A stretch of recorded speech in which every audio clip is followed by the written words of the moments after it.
কেন পারি না? অবশ্যই পারি। তুমি আমাকে এমন করতে বাধ্য করছো। আর আমি কতটা খারাপ সেটা তুমি ভালো করেই জানো। আমার সাথে কি করছেন সেটা কেন এর মধ্যে টেনে আনছেন? এটা শুনলে আমার মা সত্যি মরে যাবে। আরে, তুমি কাঁদছো কেন? একদম কাঁদবে না বলে দিলাম। আপনি আমার মাকে মেরে ফেলতে চাচ্ছেন আর আমি কাঁদবো না, হাসবো? তোমাকে তো বলেছি তুমি আমাকে শাস্তি দাও, তবুও ছেড়ে যাওয়ার কথা বলো না। এবার চোখ মুছো তো। হঠাৎ করে তনিমা আন্টি এসে তোমাকে এভাবে দেখলে কি ভাববে বলো তো? এখন বড়ই বিশ্বাস করতে চাচ্ছে। যখন একটু বিশ্বাস করার সবচাইতে বেশি প্রয়োজন ছিল তখন কোথায় ছিল সেই চিলতে পরিমাণ বিশ্বাসটুকু? এখন আসছে ভুলের শাস্তি পেতে। নিলয় ভুল করেছে তৌহিদ আহমেদের সাথে তাহিনকে জড়িয়ে, কিন্তু তাহিন বারবার বলার পরও যদি নিলয় একটু বিশ্বাস করত, তাহলে হয়তো ক্ষমা করে দেওয়া সহজ হতো। কিন্তু দিনের পর দিন শুধু কষ্টই দিয়ে এসেছে, তার বদলে সামান্য বিশ্বাসটুকু করতে পারেনি। তাহলে তাকে কি করে শাস্তি বা ক্ষমা করে তার সাথে সংসার করতে? চুপচাপ নিলয়ের সাথে ডাইনিং টেবিলে এসে এক কোণে একটা চেয়ার টেনে বসে পড়ল। নিলয়ও তাহিনের পাশের চেয়ারটাতে বসেছে। তনিমা টেবিলের সব খাবার সাজিয়ে রেখেছে। আপাতত কিছুদিন অভিনয় করে যাওয়ার কথা ভাবছে তাহিন। তারপর কোনো একটা রাস্তা তো নিশ্চয়ই বেরিয়ে আসবে। তড়িঘড়ি করে একটুখানি খেয়ে উঠে যেতেই নিলয় তাহিনের হাত ধরে বসিয়ে দিল। সব শেষ করে তারপর উঠবে এখান থেকে। তুমি জানো না তোমার শরীর খারাপ? না খেলে সুস্থ হবে কি করে? নিলয় তাহিনের কথায় তোয়াক্কা না করে জোর করে খাইয়ে দিল। নিলয়কে প্রতি পদে পদে কথাগুলো মনে করিয়ে অপমান করা উচিত, এর থেকে বেশি কিছু বলা প্রয়োজন ছিল। নীলয় মনে মনে সেটাই চেয়েছিল, কারণ ওটা যে ওর প্রাপ্য। ডিনার শেষে নিলয় তাহিনকে নিজের বাহুডোরে চেপে ধরে শুয়ে পড়ে। তাহিনের রাগ হলেও এখন এভাবে থাকতে হচ্ছে, কিন্তু নিলয়কে কিভাবে শাস্তি দেবে সেটাই তো ভেবে পাচ্ছে না। ও তো আর নিলয় না যে ঠুসঠাস করে দুই চারটা থাপ্পড় মেরে নিজের জীবন থেকে বের করে দেবে। এইবার তাহিনকে একটু বলে দেন তো, কি শাস্তি দেওয়া যায় নিলয়কে? ভোরে স্নিগ্ধ আলোয় জানালার পর্দা ভেদ করে তাহিনের চোখে মুখে পড়তেই লাফ দিয়ে বিছানা ছেড়ে উঠে যেতেই নিলয় পেছন থেকে খপ করে তাহিনের হাত ধরে ফেলে। কোথায় যাচ্ছ? কোথায় যাচ্ছি মানে দেখতেছেন না সকাল হয়ে গেছে? না, কি করে দেখব? তুমি বলেছিলে আমার চোখের সমস্যা আছে। তাছাড়া এই মুহূর্তে তুমি ছাড়া বাকি সব কিছু আমার কাছে অন্ধকার মনে হচ্ছে। এসব নাটকীয় কথা বন্ধ করে হাতটা ছাড়েন, আমি বের হব। বের হতে হবে না। এখন বাইরে বের হওয়ার চেয়ে তোমার রেস্টের প্রয়োজন বেশি। এত তাড়াতাড়ি বিছানা ছাড়ার কোনো দরকার নেই। শুয়ে পড়ো। আমার কোনো রেস্টের প্রয়োজন নেই। আমি যখন বলেছি প্রয়োজন আছে তাহলে নিশ্চয়ই প্রয়োজন আছে। তাহিন থ মেরে বসে আছে। চোখে মুখে প্রচণ্ড বিরক্তির ছাপ ফুটে উঠেছে নিলয়ের নাটকীয় কথা শুনে। হাত ছাড়িয়ে চলে যেতে চাইলে নিলয় টেনে পাশে শুইয়ে দিল। এখন আমি যতক্ষণ অবধি উঠব না ততক্ষণ পর্যন্ত শুয়ে থাকতে হবে, বুঝেছ? আমি কে? আপনার কথা কেন শুনবো আমি? আমি কে জানো না? না, কারণ আমার স্মৃতিশক্তি লোপ পেয়েছে। মাঝে যে খারাপ স্মৃতিগুলো ছিল সব মাথা থেকে মুছে গেছে। মুছে যাক, আমিও সেটাই চাই। তাহলে আবার সব কিছু নতুন করে শুরু করা যাবে। সব কিছু চাইলেও নতুন করে শুরু করা যায় না। পারবেন আমার মাঝে আমাকে ফিরিয়ে দিতে? যা কেড়ে নিয়েছেন তা ফিরিয়ে দিতে? জানি পারবেন না, সেটা সম্ভবও না। তেমনি সব কিছু নতুন করে শুরু করাও সম্ভব না। সেদিন মনে হয়েছিল আপনি আমাকে পতিতালয় থেকে তুলে নিয়ে গেছেন নিজের রাগ আর ক্ষোভ মেটানোর জন্য। সারা রাত ছটফট করেছিলাম অন্তত একটু ভালোবাসার চিহ্ন খুঁজে পাওয়ার জন্য, কিন্তু এমন কিছুই ছিল না। রাগ আর ক্ষোভ ছাড়া নিজের প্রয়োজনে শুধু আমায় ইউজ করছেন। বউ হবে স্বীকৃতি দেওয়ার বউ হবে স্বীকৃতি দেওয়ার জন্য নয়। এখন তো সব প্রয়োজন শেষ, আপনার সব ইচ্ছাও পূরণ হয়ে গেছে, তাহলে কেন এত নাটক করছেন? নিলয় একটুখানি চুপ থেকে বড়সড় একটা নিঃশ্বাস ফেলে। রাগ মানুষকে বিকৃত মস্তিষ্কের বানিয়ে দেয়, আর সেই বিকৃত মস্তিষ্ক মানুষের হিতাহিত জ্ঞানটুকু কেড়ে নেয়। জানার বা বোঝার মতো কোনো ক্ষমতা রাখে না। তোমার প্রতি রাগ আর ঘৃণা ছাড়া আমার মনে আর কিছুই ছিল না। শুধু এতটুকু মাথায় ছিল, তুমি একবার আমার হয়ে গেলে পালানোর চিন্তা মাথাতেও আনতে পারবে না। তোমাকে যেমন ঘৃণা করতাম তেমনি আমার মায়ের জন্য তোমাকে আমার কাছে আটকে রাখাও অনেক প্রয়োজন ছিল, যাতে পালানোর কথা ভাবার আগে আমার সাথে কাটানো রাতটা তোমাকে বারবার তাড়া করে বেড়ায়। আর সেটাই ছিল আমার আরেকটা বড় ভুল। যা এখন আমি স্বীকার করছি। আর এখন যদি তোমার কাছে এসব নাটক মনে হয় তাহলে নাটকই শ্রেয়। তবু তোমাকে আমার সাথে থাকতেই হবে। ছাড়েন বলছি, আমার আর এসব শুনতে ভালো লাগছে না। এই একদিনে জাস্ট অসহ্য লাগছে আপনার নাটকীয় কথাগুলো শুনতে শুনতে। চলে যাচ্ছেন না কেন এখান থেকে? তাহলে চলো, এক্ষুনি চলে যাব। আমি কেন যাব? আমি এখান থেকে কোথাও যাব না, বুঝেছেন? যেতে তো হবে, না গেলে কি করে নিয়ে যেতে হবে সেটাও আমার জানা আছে। যত সব নাটক, ছাড়েন বলছি। ছাড়ার জন্য তো ধরিনি এইভাবে থাকতে হবে। তাহিন নিলয়ের থেকে নিজেকে ছাড়ানোর চেষ্টা করে যাচ্ছে। এতদিন কষ্ট দিয়ে এখন আসছে নাটক করতে। সবকিছু শেষ করে দেওয়ার মুহূর্তেই এমন নাটক বেমানান মনে হচ্ছে। অসহ্য হয়ে উঠেছে নিলয়ের এমন নাটকের অত্যাচারে। ঘন্টা তিনেক পর ছাড়া পেল নিলয়ের কাছ থেকে। তড়িঘড়ি করে ফ্রেশ হয়ে রুম থেকে বের হলো। রাত 12:45। ঘুমের ঘরে আচ্ছন্ন তাহিন। বাচ্চাদের মতন গুটিসুটি মেরে এক পাশ হয়ে শুয়ে আছে। আর সেই বাচ্চাটাকে অনেকক্ষণ ধরে দেখে যাচ্ছে এক জোড়া চোখ। ঘুমন্ত বাচ্চাটাকে যে এত মায়াবী লাগতে পারে সেটা জানা ছিল না চোখের মালিকের। চোখ জোড়া থেকেও যেন এতদিন অন্ধের মতন সেজেছিল। আর এখন ঘুমন্ত মায়াপরীটাকে যেন এক মুহূর্তেও চোখের আড়াল করার কথা ভাবতেই পারছে না। হঠাৎ করেই হাতের স্পর্শ পেয়ে ঘুমের ঘোরে চোখ মেলে তাকাতেই চমকে উঠল তাহিন। ঝাপসা আলোয় একজোড়া ব্রাউন কালারের চোখের চোখাচোখি হতেই সেই চোখের গভীরতা কখনো পৌঁছাতে না পারলে চোখ জোড়া যেন তার অচেনা নয়। কিন্তু তা কি করে হবে? সে তো আজ এইখানে নেই। তাছাড়া ভেতর থেকেও দরজা লক করা। তাহলে ভয়ে চেঁচিয়ে উঠল তাহিন। আম্মু আমাকে বাঁচাও বলতেই তার এক হাত দিয়ে তাহিনের মুখ চেপে ধরে। এই মেয়ে চুপ, এত চিৎকার করার কি আছে? তাহিন লাফ দিয়ে উঠে বসে। আপনি এখানে কি করে আসলেন? না, আমার ভূতরা যে কোনো দিক দিয়ে আসতে পারে। এই ধরো বারান্দা দিয়ে, জানালা দিয়ে, তারপর দেওয়াল টপকিয়ে। একদম ফাজলামি করবেন না বলে দিলাম। অসভ্যের মতো মাঝরাতে এসে এসব কি শুরু করছেন কি, হ্যাঁ? ফাইজলামি কোথায় করলাম, যা সত্যি তাই তো বললাম। আর অসভ্য তো তোমারই জন্য হতে হলো। সারাদিন ফোন ধরনি কেন? করব আর কি করব না সেটা আমার ইচ্ছা। এখানে কে আসতে বলেছে আপনাকে? কেউ কেন বলতে হবে? আমার যখন ইচ্ছা আমি আসতেই পারি। না, পারে না। সেই অধিকারটা এখন আর আপনার নেই। কথাটা শুনে চোখ মুখ লাল হয়ে গেছে নিলয়ের। আচমকা তাহিনের গলা থেকে ওড়না টান দিয়ে মুখ বেঁধে দিয়ে তাহিনকে কোলে তুলে নিতেই ভয়ে চুপসে গেল তাহিন। নিলয় যদি এখন ওকে এই অবস্থায় বাসায় নিয়ে যায় এই ভয়ে। হাত পা ছোটাছুটি করছে নিলয়ের থেকে বাঁচার জন্য। নিলয় এত কিছু তোয়াক্কা না করে তাহিনকে নিয়ে পেছনের গেট দিয়ে বাসার বাইরে নিয়ে গেল। তারপর এক হাত দিয়ে গাড়ির দরজা খুলে তাহিনকে ভেতরে বসিয়ে দিয়ে ধপ করে দরজাটা বন্ধ করে দিল। তাহিন মুখের বদন খুলতে খুলতেই নিলয় ড্রাইভিং সিটে বসে গাড়ি স্টার্ট দিতেই তাহিন চেঁচিয়ে উঠল। কি বলেছি আপনাকে শুনতে পান নাই? অসহ্য লাগছে আমার আপনার নাটক দেখতে দেখতে। কেন করছেন এসব? তোমাকে আমার প্রয়োজন তাই। সব সময় তো আপনার প্রয়োজনের সঙ্গী হয়েছিলাম, এর বাইরে তো আর কিছুই ছিলাম না। তখনকার প্রয়োজন আর এখনকার প্রয়োজনের মধ্যে অনেক পার্থক্য। যে প্রয়োজনে তোমাকে আমার সাথে থাকতে বাধ্য করেছি, তাছাড়াও এখন আরও অনেক বেশি প্রয়োজন তোমাকে। প্রয়োজনটা শুধুমাত্র একদিনের জন্য না, সারা জীবনের জন্য তোমাকে আমার প্রয়োজন। কিসের এত প্রয়োজন? আর কত প্রয়োজনে ব্যবহার করবেন আমায়? ভালোবাসি, তাই তোমাকে আমার প্রয়োজন। সামান্য কথাটা কেন বুঝতেছো না? নিলয় চেঁচিয়ে কথাটা বলতেই স্তব্ধ হয়ে গেল তাহিন। কথাটা বিশ্বাস করতে আজ বড্ড কষ্ট হচ্ছে। এমনটা যেন হতেই পারে না। নিলয় তো ওকে কখনো ভালোবাসেনি আর বাসতেও পারবে না।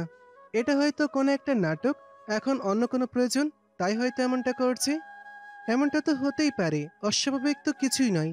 গাড়ির দরজাটা হালকা খুলে দৌড়ে বের হতে যেতেই নিলয় পেছন থেকে ডেকে হ্যাচকা টান দিয়ে তাহিনের হাত ধরে থামিয়ে দিতেই চিৎকার করে উঠল তাহিন। হাত ছাড়ুন বলছি। প্লিজ একবার আমার কথাটা শোনো। জানতাম হুট করে কথাটা বললে তোমার কাছে অদ্ভুত লাগবে ব্যাপারটা, কিন্তু বিশ্বাস করো সেটাই সত্যি। এভাবে বলতে চাইনি, ভেবেছিলাম ধীরে সুস্থে বলবো, কিন্তু তুমি এমনভাবে বললে না বলে থাকতে পারলাম না। যদি আপনার বলা শেষ হয়ে থাকে তাহলে হাতটা ছাড়তে পারেন। ভুল শুধরানোর সুযোগটা কি একবারও দেবে না?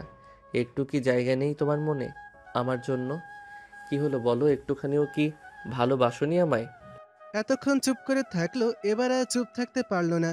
কথাটা শুনে তার ছেলের হাসি হাসতেই নিলয় চমকে উঠল। তাহিন কোনো মতে হাসিটা থামিয়ে এমন কোনো কাজ করছেন আপনাকে একটুখানি ভালোবাসার মতো? কি করেছেন সেটা আর নাই বা বললাম। তাহলে কি করে বলছেন আপনাকে একটুখানি ভালোবেসেছি কিনা? মনে থাকে, মন থেকে কখনো সেই কথা বের হতেই দেইনি। তাহলে হয়তো বলতে পারতাম ভালোবাসতাম কি বাসতাম না, কিন্তু এমন কিছু হয়নি। যদি মনের অগোচরে এমনটা হয়েও থাকে, তাহলে সেটা শুধুমাত্র একটা ভুল ছিল, আর সেই ভুল থেকে অনেক আগে বের হয়ে গেছি। এখন আর কোনো ভুল করতেও চাই না। দয়া করে এবার অন্তত আমাকে মুক্তি দিন। একটু একা থাকতে চাচ্ছি আমি। চলে যান আপনি, আর কখনো আসবেন না আমার সামনে, কখনো না। বুকের ভেতর মোচড় দিয়ে উঠল নিলয়ের কথাগুলো শুনে। কি করে ওর থেকে দূরে থাকবে সেটাও যে কখনো সম্ভব না। কিন্তু মেয়েটা কি করে বুঝবে কথাটা? তাহিনের দু হাত আরো শক্ত করে চেপে ধরে একবার নয়, হাজারবার বলতে বাধ্য। অন্যায় করেছি, অনেক বড় অন্যায়। তার জন্য শাস্তি দাও, তবুও দূরে যেতে বলো না প্লিজ। জানি তুমি এসব অভিমান করে বলছো, কিন্তু ভুল শুধরানো একটা সুযোগও কি দিবে না? ভুল শুধরানোর সুযোগ তো আপনি অনেকবার পেয়েছিলেন, কিন্তু একটিবারও আপনি আমায় বিশ্বাস করে দেখেননি। আর এখন সেই সুযোগটা আপনি হারিয়ে ফেলেছেন। কথাগুলো মোটেই আমি অভিমান করে বলছি না। অভিমান তো মানুষ শুধু তার ওপর করে যাকে ভালোবাসে। তাহলে অভিমান করার তো কোনো প্রশ্নই আসে না। নিলয়ের থেকে জোর করে হাতটা ছাড়িয়ে নিয়ে চলে যেতেই আমায় খারাপ হতে কেন বাধ্য করছো? থমকে দাঁড়ালো তাহিন। একটু ভেবে ঘুরে দাঁড়িয়ে বলল, জানি আপনি কখনো শুধরাবেন না, হাজার সুযোগ দিলেও না। আপনি খারাপ, আর আরও খারাপ হন, সেটা আমিও চাই। তবে একটা কথা মাথায় রাখবেন, এমন কিছু হবার আগে এবার আমি নিজেই নিজেকে শাস্তি দিতে বাধ্য হব। তার জন্য কিন্তু আপনি নিজেই দায়ী থাকবেন। এবার কি করবেন সেটা আপনি নিজেই ভেবে দেখেন। এতদিনের পর যেন নিলয়কে জব্দ করতে পারল। কিন্তু তবুও কেন এত কষ্ট হচ্ছে নিলয়ের চোখের দিকে তাকাতে? সেই চোখে আজ যেন অন্য কিছু দেখতে পাচ্ছে। না না, সে চোখের দিকে যে আর তাকাবে না, তাহলে যে আরো কষ্ট পেতে হবে। এবার যে পথটা অতিক্রম করা দরকার। ধপ করে মাটিতে হাঁটু গেড়ে বসে পড়ল নিলয়। চোখ দিয়ে টুপ করে এক ফোঁটা অশ্রু বেয়ে পড়ল। না পারছে পথ চলাটা থামিয়ে দিতে, না পারছে জোর করে নিজের কাছে সারা জীবনের জন্য আটকে রাখতে। তাহলে যে তাকে সারা জীবনের জন্য নিজের থেকে হারিয়ে ফেলতে হবে, এমনটা যে কিছুতেই হতে দিতে পারে না। তাহিনের পথ চলার দিকে চেয়ে এটা তুমি করতে পারো না, যা শাস্তি দেওয়ার দাও, তবু আমাকে ছেড়ে যেও না প্লিজ। আমি নিজেও শেষ হয়ে যাব। চিৎকার করে কথাটা বলছে নিলয়, কিন্তু তাহিন একবারও ঘুরে তাকালো না। গেট লক করে আস্তে করে ভেতরে ঢুকে নিজের রুমে চলে গেল। রুমের দরজা বন্ধ করে ওয়াশরুমে ঢুকে শাওয়ারের ঝর্ণাটা ছেড়ে চিৎকার করে কাঁদতে লাগলো। নিজেরও কেন জানি না কেন এত কষ্ট হচ্ছে, শুধু চোখের পানি ফেলে যাচ্ছে। কিন্তু নিলয় যে এত সহজে হাল ছেড়ে দিবে না।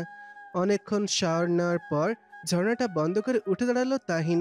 চোখ মুখ ফুলে গেছে। কান্না করলে নাকি নিজেকে হালকা লাগে, কিন্তু তাহিনীর অস্থিরতা যেন আরো বেড়ে গেছে। এমনটা তো হওয়ার কথা ছিল না। সেই তো নিলয় থেকে মুক্তি পেতেই চেয়েছিল, আর এখন হয়তো এটাই হবে। তাহলে নিজেই কেন কষ্ট পাচ্ছে? কেনই বা কষ্ট পাবে সে? যা হয়েছে তা তো ভালোই হয়েছে, এবার সে ভালোই থাকবে।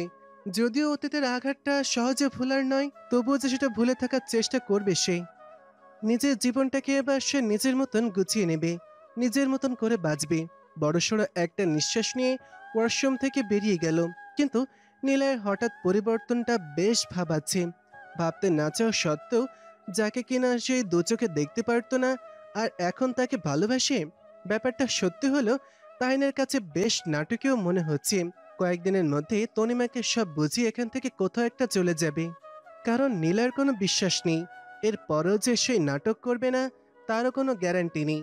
আদৌ কি সে অনুতপ্ত, নাকি সবটা নাটক? যদি মন থেকে কেউ তার ভুল শুধরে নেওয়ার জন্য ক্ষমা চেয়ে থাকে, তাহলে তাকে ক্ষমা করে দেওয়াটাই তোর শ্রেয়। যদি সত্যিই সে অনুতপ্ত হয়ে থাকে, তাহলে কি ভুল শুধরানোর জন্য একবার না না, এসব কি ভাবছে আবার? মন আবার মস্তিষ্ক দুইটাই একসাথে কাজ করলে সিদ্ধান্ত নিতেও যে বড় বিপাকে পড়ে যায়। কিন্তু সিদ্ধান্ত কেন নেবে? সেই সিদ্ধান্তই তো নিয়ে নিয়েছে নীলয়ের থেকে আলাদা হয়ে থাকার।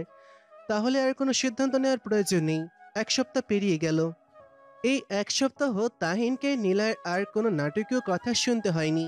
ওই দিনের পর যে নীলয়ের একবার ওর সামনে আসেনি। হঠাৎ করে তনিমাকে পেছন থেকে জড়িয়ে ধরল তাহিন। তনিমার হাতের উপর হাত রেখে কিছু বলবি? না। কিছু বলার থাকলে বলতে পারিস। না, কি বলবো? ও আচ্ছা, আমি একটু বের হব। কোথায়? অ্যাডমিশনের ব্যাপারে একটু খোঁজ নিয়ে আসবো। ও আচ্ছা। তনিমা আর কিছু প্রশ্ন করার আগে রুম থেকে বের হয়ে গেল তাহিন। তারপর রেডি হয়ে কলেজের উদ্দেশ্যে বেরিয়ে গেল। তাহিন তার অ্যাডমিশনের ব্যাপারটা সব ডিটেলস নিয়ে ব্যাগ থেকে মোবাইলটা বের করে চেক করতেই চিন্তিত হয়ে পড়ল তাহিন। সাইলেন্ট মোডে থাকার কারণে শুনতে পায়নি, কিন্তু হঠাৎ তনিমা এতবার কেন কল করলো বুঝতে পারছে না তাহিন। কোনো বিপদ? না, এসব কি ভাবছে? কল ব্যাক করতে যাবে এমন সময় আননোন নাম্বার থেকে একটা কল আসে। রিসিভ করলে শিউরে উঠল তাহিন। মুখ দিয়ে কোনো কথাই বের হচ্ছে না ফোনের অপর পাশ থেকে লোকটার কথা শুনে। তাহিনের কোনো রেসপন্স না পেয়ে লোকটা কলটা টুট করে কেটে দিল। স্থির হয়ে দাঁড়িয়ে থাকতে পারছে না। কাপা কাপা হাতে তনিমার নাম্বারের ডায়ালে আরও শিউরে উঠল তাহিন। নাম্বারটা এই মুহূর্তে বন্ধ করা শুনে। তার মানে তনিমার কিছু একটা হয়েছে। চোখ দিয়ে অঝোর ধারায় পানি বেয়ে পড়ছে। দ্রুত গতিতে একটা সিএনজি নিয়ে সিটি হসপিটালের দিকে ছুটে গেল। হাত পা কাঁপছে তাহিনের, বুঝতে পারছে না তনিমার হঠাৎ কি হয়েছে। সকালে তো ঠিকই দেখে এসেছিল, তাহলে ইস, পথটা যেন শেষই হচ্ছে না। 40 মিনিটের রাস্তাটা যেন কয়েক ঘন্টার মনে হচ্ছে। অবশেষে প্রায় 47 মিনিট পর হাসপাতালের দুয়ারে এসে পৌঁছালো। ভাড়া মিটিয়ে ছুটে গেল হসপিটালের ভেতর। হাত পা কাঁপছে তাহিনের, তবুও দ্রুত পায়ে রিসেপশনের সামনে যেতেই চমকে উঠল তাহিন আফরিনকে দেখে। আফরিন এখানে? তাহলে কলটা কি ওই করেছে? এর জন্য কণ্ঠটা একটু পরিচিত মনে হয়েছে। দৌড়ে আফরিনের সামনে গিয়ে আমার আম্মু কোথায়? কি হয়েছে প্লিজ বলেন। কেঁদে কেঁদে কথাটা বলল তাহিন। আইসিইউর বাইরে দাঁড়িয়ে আছে তাহিন। চোখ দিয়ে ফোঁটা ফোঁটা পানি বেয়ে পড়ছে। আইসিইউর ভেতরে থাকা মানুষটাকে এমন অবস্থায় দেখে বুকের বাঁ পাশে চিনচিনে ব্যথা অনুভব করছে। মানুষটা শুধুমাত্র তার অবহেলা সইতে না পেরে নিজেকে এত বড় শাস্তি দিয়েছে, সেটা যেন বিশ্বাস করতে পারছে না তাহিন। কেন সে এসব নাটক করছে?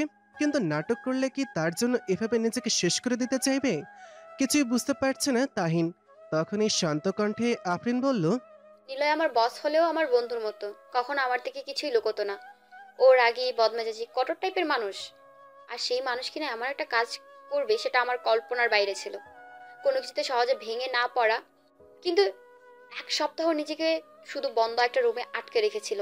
হাজার ডাকলে সহজে সাড়া দিত না। কারোর সাথে কোনো কথাই না বলে শুধু নিজেই নিজেকে শাস্তি দিয়ে গেছে, যে শাস্তিগুলো সে তোমাকে দিয়ে এসেছিল। কিন্তু আজ সকাল থেকে ওর কোনো রেসপন্স না পেয়ে শেষ পর্যন্ত রুমের দরজা ভেঙে ভেতরে ঢুকতে বাধ্য হলাম। আর ভেতরে ভেতরে ঢুকেই দেখি রক্তাক্ত অবস্থায় ফ্লোরে পড়ে আছে। তারপর হসপিটালে নিয়ে আসলাম। ওকে এই অবস্থায় দেখে নিজেকে আটকাতে না পেরে তনিমা আন্টির থেকে তোমার নাম্বারটা নিয়ে কল করতে বাধ্য হলাম। কিছু বলতে পারছে না তাহিন। চোখ দিয়ে শুধু পানি পড়ছে। নিলয় এমন কিছু করবে সেটা তাহিনেরও যে কল্পনার বাইরে ছিল।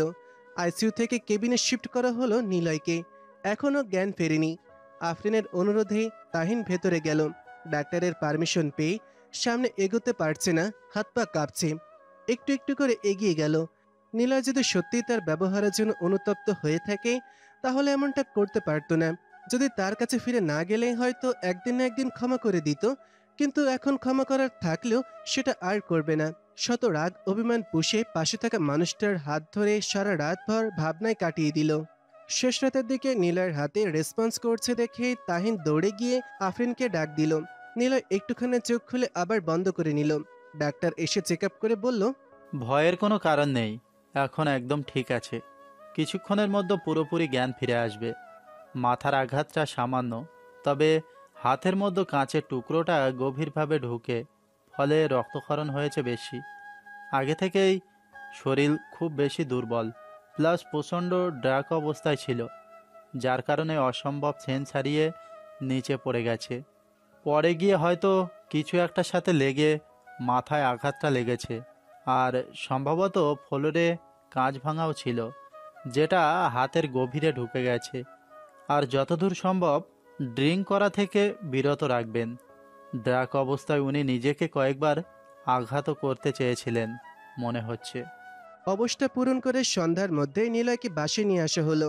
এই বাসায় আর পা রাখবে না বলে সিদ্ধান্ত নিয়েছিল তাহিন, কিন্তু ভাগ্য আবার টেনে তাকে নিয়ে এসেছে। তনিমা বলেছিল এই বাসায় চলে এসেছে, আবার হুট করে ওইখানে যেতে পারছে না। তাছাড়া আফরিন হাত জোর করে বলেছে অন্তত একটা রাতের জন্য হলো নীলার পাশে থাকতে। বিবেক একটু সাড়া দিলে মনটা যেন কিছুতেই সায় দিচ্ছিল না। আজ না হয় মনটা হেরে গেল বিবেকের কাছে। যদি এতে তাহিনের কোনো দোষ নেই, মন থেকে কোনো স্মৃতি মুছে ফেলে দিলে আবার সেই স্মৃতিটাকে পুনরায় ধারণ করাও যে কঠিন হয়ে দাঁড়ায়। শাওয়ার নিয়ে বিছানার ওপর গা এলিয়ে দিয়েছে তাহিন। নিজেকে এখন বেশ হালকা মনে হচ্ছে। গত 2 দিন থেকে চোখে মুখে যে ক্লান্তের ছাপটা ছিল, এখন সেটা অনেকটা কমেছে। যদিও মনের মধ্যে কয়েকটা প্রশ্ন ঘুরপাক খাচ্ছে নিলয়কে নিয়ে, কিন্তু এখন আর এসব প্রশ্নের উত্তর খোঁজাটা শ্রেয় মনে করছে না। যা সিদ্ধান্ত নেওয়ার সেটা তো আগেই নিয়েছে। তাহলে সেসব অদ্ভুত প্রশ্ন জমে আছে, তার উত্তরগুলো খুঁজে তো কোনো লাভ নেই। শুধুমাত্র বিবেক বাধা দিয়েছিল বলে নিজের মনের সাথে যুদ্ধ করে এই বাড়িতে আসতে বাধ্য হয়েছে। এছাড়া তো আর কোনো কিছুই না। নিলয় একটু হলেও নিজের স্বস্তির শ্বাস ফেলেছে। আজ তার মায়াপুরী তার খুব কাছে আছে। নিজের রুমে না হোক, অন্তত এই বাড়িতে তো আছে, এটাই অনেক। যদিও সেটা মন থেকে না হলেও তবু তো এই বাড়িতে পা রেখেছে। আর একবার যখন রেখেই ফেলেছে, তাহলে খুব শীঘ্রই তার মনের ভেতরে জায়গা করে নিয়ে একেবারে পার্মানেন্ট করে, সেটা সোজা আঙ্গুলে হোক কিংবা বাঁকা করে। হসপিটাল থেকে আসার পর থেকে মোটেও ওপরের দিকে পা বাড়ায়নি তাহিন। না নীলার রুমে, না নিজে আগে যে রুমে থাকতো সেখানে। নিচে একটা রুম বেছে নিল। নিলয় কিছুই বলেনি। আজ আর এমন কিছু করেছে ওকে বিরক্ত করতে চাইছে না। কাল থেকে মেয়েটার ওপর অনেক ধকল গেছে। তাছাড়া আজ কোনো ধরনের সিম্প্যাথি দেখাক সেটাও চায় না। রাত 11টা 4 মিনিট। হঠাৎ ফুলের ডাকে ঘুম ভাঙল তাহিনের। কখন যে চোখ লেগে এসেছে সেটা খেয়াল করতে পারেনি। তড়িঘড়ি করে উঠে বসতেই ফুলে মুচকে হেসে বলল, হাত মুখ ধুয়ে আসেন, খাবার খাইতে হব তো। আমার খেতে ইচ্ছে করছে না, তোমরা খেয়ে নাও। আপনি ঘুমাচ্ছেন শুনে স্যারও এখনো খায়নি। উনি এখনো না খেয়ে বসে আছে মানে? ওনার তো ওষুধ খাওয়ার সময় চলে যাচ্ছে। আমাকে এতক্ষণ ডাকলে না কেন? স্যার আপনাকে ডাকতে নিষেধ করেছিল তাই। উনি তো এইটাই চায়। কি করে নিজেকে আরো অসুস্থ করবে? যত সব অসভ্য লোক একটা। বলে তড়িঘড়ি করে বিছানা ছেড়ে উঠে ফ্রেশ হয়ে রান্নাঘরে চলে গেল। নীলার জন্য খাবার বেড়ে ফুলিকে দিয়ে রুমে পাঠিয়ে দিল। একটু পর ফুলি খাবারটা রেখে মুখ গোমড়া করে নিচে নেমে তাহিনকে বলল, স্যার নাকি খাবে না। কেন? তুমি খেয়েছো কিনা সেটা জিজ্ঞেস করতে আমি বলেছি তুমি খাবে না, তাই স্যারও বলেছে উনি খাবে না। তাছাড়া স্যার তো নিজে হাতে তেমন একটা খেতেও পারবেন না। তাহিন একবার ওপরের দিকে পা বাড়াচ্ছে তো আবার 2 কদম পিছিয়ে নিচ্ছে। অনেক ভাবার পর ওপরের সিঁড়ির দিকে পা এগিয়ে দিল। মাত্র একটা দিনেরই তো ব্যাপার। আজ না হয়। গুটি গুটি পায়ে এগিয়ে গেল নিলয়ের রুমের দিকে। নিলয় বিছানার সাথে হেলান দিয়ে বসে আছে, আর ঠিক পাশেই আফরিনও বসে আছে। নিলয়কে এই অবস্থায় রেখে আফরিনের আর যাওয়া হয়নি। বলছি তো ও খাবে, আর সেই দায়িত্বটা আমার। এবার তুই খেয়ে নে, আর আমি তো আছি তোকে হেল্প করার জন্য। এবার তোকে হেল্প করার দায়িত্বটাও আমার। আরে না থাক। পাগল একটু কাঁপছে তাহিনের। অনেকদিন পর আবার এই রুমে প্রবেশ করবে। পুরনো স্মৃতি যত সব ভুলে থাকার চেষ্টা করছে, সেগুলো আবার নতুন করে যেন তাজা হচ্ছে। একদিন ঠিক পাশের রুম থেকে নিলয় মাঝরাতে এই বাড়ি থেকে নিয়ে গিয়েছিল। তারপর আর আসা হয়নি। ভেবেছিল আর আসতেও হবে না, কিন্তু যা সব ভাববে না বলে ঠিক করেছে, ততই ভাবাচ্ছে। ভাবনা জগৎ থেকে বের হয়ে রুমের ভেতরে ঢোকে। আচমকা টেবিলের উপর থেকে প্লেটটা হাতে নিয়ে নিলয় আর আফরিনের দুজনেই চমকে উঠল। নিলয় তো হা করেই আছে, আর তাহিন সেই সুযোগে 1 চামচ ভাত নিলয়ের মুখে পুরে দিল। আফরিন মুচকি হেসে রুম থেকে বের হয়ে গেল। নিলয়ের চোখ বড় বড় করে কোনো মতে মুখের খাবারটা চিবিয়ে নিয়ে, এটা কি করলে সুইটার? তুমি না খেয়ে আমাকে কেন খাইয়ে দিলে? খুশিতে। সেটা তো দেখতেই পাচ্ছি, কিন্তু এই মুহূর্তে আমার খেতে ইচ্ছে করছে না। বরং তুমি খেয়ে নাও। আমাকে নিয়ে আপনারা তো চিন্তা না করলে চলবে। যদি 2-4 দিন না খেয়ে থাকি তবুও কিছু হবে না আমার। কিন্তু আপনি যে নাটকটা শুরু করেছেন, এতে যদি আরও অসুস্থ হয়ে পড়েন, তখন সম্পূর্ণ দায়ভারটা কিন্তু আমার ওপরেই আসবে। আশেপাশের লোকজন তখন আপনাকে নয় আমাকেই নানান কথা শোনাবে, যেহেতু এখনও আমাদের ডিভোর্স হয়নি। কথাটা শুনে রাগটা মাথার উপর চড়ে গেল নিলয়ের। ইচ্ছে করছে কষে 2টা থাপ্পড় দিতে। মানুষে কি বলল সেটা নিয়ে তুমি কেন নাচবে? বরং ওদের আঙুল দিয়ে দেখিয়ে দিবে আমি ভুল করছি সেটা। মানুষের তো একটাই স্বভাব, সত্য মিথ্যা না জেনেই 2-4 কথা শুনিয়ে দেওয়া। আর সেটা কখনো সমাজ থেকে যাবেও না। যদি এমনটা হবে বলে তোমার মনে হচ্ছে তাহলে চুপ করে শুনবে কেন? কথা বলার মতো মুখ তো তোমার নিশ্চয়ই আছে। যে যেমন বলবে তাকেই তেমনই জবাব দিবে। আর কি ভেবেছো কি তুমি আমি এসব ইচ্ছে করেই করেছি? যদি ইচ্ছে করতাম তাহলে তোমার সামনে দেওয়ালে মাথা ঠুকে কিংবা হাত কেটে এসব করতে পারতাম তোমার সিম্প্যাথি পাওয়ার জন্য। কিন্তু এমন কোনো ইচ্ছে আমার ছিল না। না লোকের সামনে তোমাকে ছোট করার ইচ্ছায়, না তোমার থেকে কোনো সিম্প্যাথি পাবার আশায়।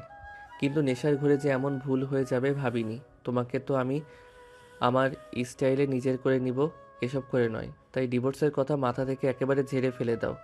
যত তাড়াতাড়ি ফেলে দিবে ততই ভালো হবে। তাহিন নিলয়ের কথা শুনে একটা তাচ্ছিল্যের হাসি দিয়ে ইচ্ছে করেই করেছেন না অন্য কোনো কারণে সেটা তো আপনি ভালোই জানেন। নিজের প্রয়োজনে যে আপনি কতটা নিচে নামতে পারেন সেটা তো আমার স্বচক্ষে দেখা আছে। গল্পটির পরবর্তী পার্ট আপলোড করা হবে আগামীকাল। আর হ্যাঁ, গল্পটি কেমন লাগলো তা অবশ্যই কমেন্টে জানাবেন।